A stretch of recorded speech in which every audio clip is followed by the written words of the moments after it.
Wherever you go, whatever you do, throw a little at it. Omax, Vest and Briefs.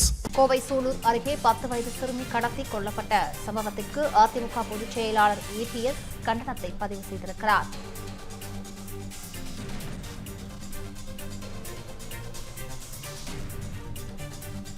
Kovai Sulur அருகே 10 வயது சிறுமி கடத்தி கொலை செய்யப்பட்ட சம்பவத்திற்கு அதிமுக பொதுச் செயலாளர் EPS கடும் கண்டனத்தை பதிவு செய்திருக்கிறார். பெண்கள் குழந்தைகளின் பாதுகாப்பை உறுதி செய்ய வேண்டிய அரசு கொடூர சம்பவங்களை தடுக்க தவறியது வேதனைக்கு உரியது என அந்த பதிவில் அவர் தெரிவித்திருக்கிறார்.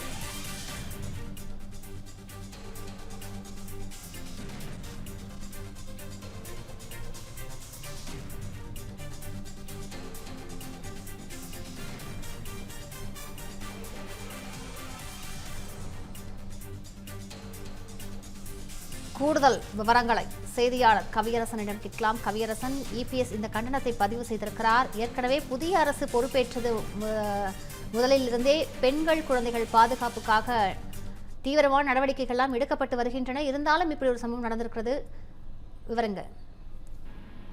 வணக்கம் காயத்ரி. கோவையில சூலூர் பக்கத்துல 10 வயது சிறுமி கடத்தப்பட்டு கொலை செய்யப்பட்டிருக்கக்கூடிய ஒரு நிகழ்வு தமிழகத்தையே பெரிய அதிர்வுக்கு உள்ளாக்கி இருக்கிறது அப்படின்னு நம்ம சொல்லலாம். ஏன்னா ஒரு 10 வயசு குழந்தை, அதுவும் கடத்தப்பட்டு பாலியல் துன்புறுத்தலுக்கு ஆளாகி இருக்கலாம் அப்படின்னு சொல்லப்படக்கூடிய நேரத்துல எல்லாருக்குமே அது வந்து ஒரு பெரிய அதிர்ச்சியை ஏற்படுத்தினது நம்ம பார்த்தோம்.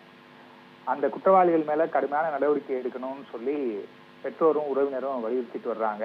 அவங்களுக்கு வந்து அமைச்சர் நேரே போய் ஆறுதல் சொல்லி உரிய நடவடிக்கை எடுக்கப்படும் அப்படின்னு அவர் பேசியிருந்தார். இத்தகைய சூழல்ல அதிமுகவினுடைய பொதுச் செயலாளர் எடப்பாடி பழனிசாமி ஒரு அறிக்கையை தன்னுடைய எக்ஸ் பக்கத்துல வெளியிட்டு, கோவையில நடந்திருக்கக்கூடிய நிகழ்வு மக்கள் இடையே பெரிய அச்சத்தையும் கோபத்தையும் ஏற்படுத்தி இருக்கு. பெண்கள் மற்றும் குழந்தைகளோட பாதுகாப்பை உறுதி செய்ய வேண்டிய அரசாங்கம் இத்தகைய கொடூர நிகழ்வுகளை தடுக்க தவறி இருப்பது வேதனை தரக்கூடிய ஒன்றாக இருக்கிறது. சிறுமி காணாமல் போன சில மணி நேரத்திலேயே புகார் கொடுத்துட்டாங்க. இருந்தாலும் விரைவாக நடவடிக்கை எடுக்கப்படல. சட்டம் ஒழுங்கு மற்றும் நிர்வாகத்திறனில் உள்ள குறைபாடுகளை இந்த விஷயம் வெளிக்காட்டுது அப்படின்னு எடப்பாடி பழனிசாமி குறிப்பிடுறாரு. அதே போல பல மணி நேரம் போராட்டம் பண்றாங்க பாதிக்கப்பட்டவங்க. அதன் பிறகுதான் இந்த குற்றம் தொடர்பாக 2 பேர் வந்து கைது செய்யப்பட்டிருக்கிறாங்க. முடியாத நிலை அரசியல் அலட்சியத்தையும் செயல்திறன் குறைவையும் சுட்டி காட்டுகிறது அப்படின்னு எடப்பாடி பழனிசாமி தன்னுடைய அறிக்கையில,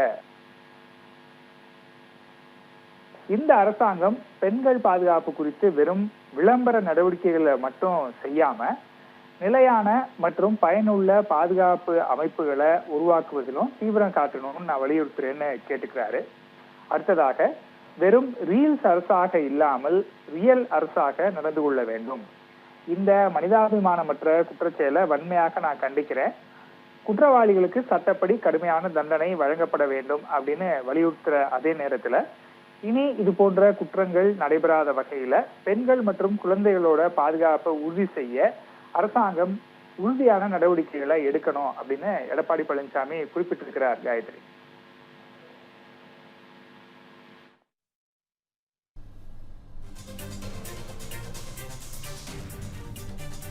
விரிவான விவரங்களுக்கு நன்றி கவியரசன்.